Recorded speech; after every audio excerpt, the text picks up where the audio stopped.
माझी काय भीती वाटते का बोलायची? काय निवडणुकीच्या अगोदर मला भरपूर बोलायला लावलं. वेळ कमी आहे, पुढे येऊ का थोडं?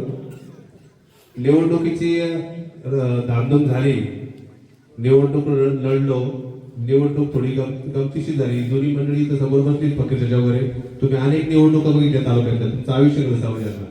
तुम्ही अशी निवडणूक कधी बघितली तसं तालुक्यामध्ये का अशी चित्त धारणा काही रोमहर्षक निवडणूक झाली.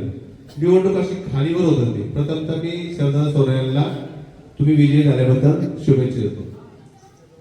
जाणून बुजून मी माहीत घेतला बोलायला, कारण की बरेच दिवस आपण काम करतोय, थोडं व्यक्त पण झालं पाहिजे ना. निवडणूक तर संबंधी पाहिजे कशी झाली. अनेक मंडळी म्हणते या ठिकाणी का समोरचे उमेदवार खूप प्रचंड पैशावाले होते. हा सगळ्यात जमेची बाजू होती आपली. ते पैशावाले होते म्हणून आपल्याला फायदा झाला. ते जर पैशावाले नसते तर आपल्याला पण सहानुभूती नसती भेटली.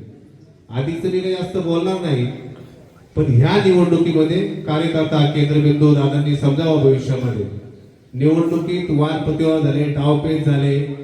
15 दिवस निवडणुकीचा टेम्पो रोज खालीवर होत होता. आणि आम्ही थोडेसे पडद्याच्या पाठीमागचे कलाकार असतो, त्यामुळे आम्ही फार पुढे येत नाही कधी.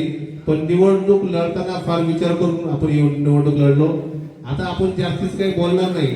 कोणाचा पराभव झाला, कोणाला मातीत गाडलं, कोणाला काय, कोणाला कोण मातीमध्ये गाडत नाही. हीच माती असते, कधी जमिनीतले वर येतात, वर असले जमीन येतात. पण निवडणूकचा विजय जो आपण हा घेतलाय, या विजयामध्ये आपण मळगंगा मातेला प्रार्थना करूया.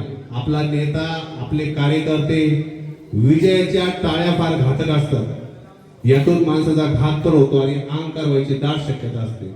आपण काम करताना परमेश्वराला प्रार्थना करूया का मला, माझ्या कार्यकर्त्यांना कुठला अहंकार नाही झाला पाहिजे. आपले पाय जमिनीवर पाहिजे. जमिनीवर काम करत असताना सर्वसामान्य महिला एखादी रस्त्यामध्ये भेटली आपल्याला आणि तिने जर दादांना काम सांगितलं, दादा माझं हे काम, ते काम तिथं जागीच झालं पाहिजे. जर ज्यावेळेस एखादी सर्वसामान्य महिला, सर्वसामान्य माणूस दादांना जाग कुठेही भेटू शकतो, याचा अर्थ खऱ्या अर्थानं आपण आमदार झालो. या निवडणुकीमध्ये विरोधकांनी आपल्याला फार संधी उपलब्ध करून दिल्या विजयासाठी. पहिला डाव टाकला डमी उमेदवाराचा. डाव टाकल्यानंतर प्रॉब्लेम असा होता, पक्षाच्या कामचुरत नेते नव्हते आणि ते गेंड्याची काढणी लागती ना, तसे नेते नसल्यामुळे कार्यकर्ते व्हायबल व्हायचे आणि डिस्टर्ब व्हायचे. अरे अरे अरे डमी झाला, आता काय करणार, आपले मत झाले. आम्ही त्याच्याकडे संधी म्हणून पाहिली आणि त्याचा डाव प्रतिडाव खेळलो त्यांच्यावर. त्यांचा डाव त्यांच्या अंगावर टाकला. नंतर आम्ही काय डावपेच करायला गेलो, ते थोडेसे आमच्या अंगावर आले, त्यातूनही मार्ग काढला.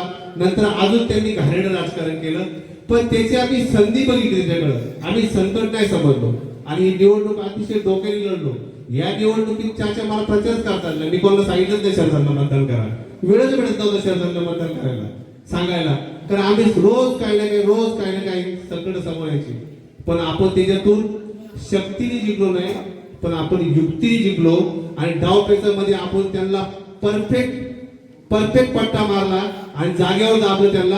आणि हा आपला सगळ्यांचा युक्तीने विजय झालेला आहे असं मला वाटतं.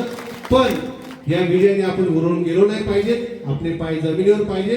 आणि खऱ्या अर्थानं जशी आज दादा तुमची मिरवणूक निघाली, तशी मिरवणूक 5 वर्षानंतर तुम्ही जेव्हा काम करता तालुक्याचं, त्या निवडणुकीच्या अगोदर तुमची या तालुक्याने मिरवणूक काढावी आणि चांगला एक आमदार तालुक्याला भेटला अशी मिरवणूक झाली पाहिजे. खरा बोलायला त्यावेळेस कामाचा झाला पाहिजे असं मला वाटतं. अधिक काही बोलत नाही. आपण जमिनीवर पाय ठेवूया आणि सर्वांनी अतिशय शांतपणे काम करून तालुका पुढे नेऊया असे दादांना मी शुभेच्छा देतो आणि थांबतो. धन्यवाद.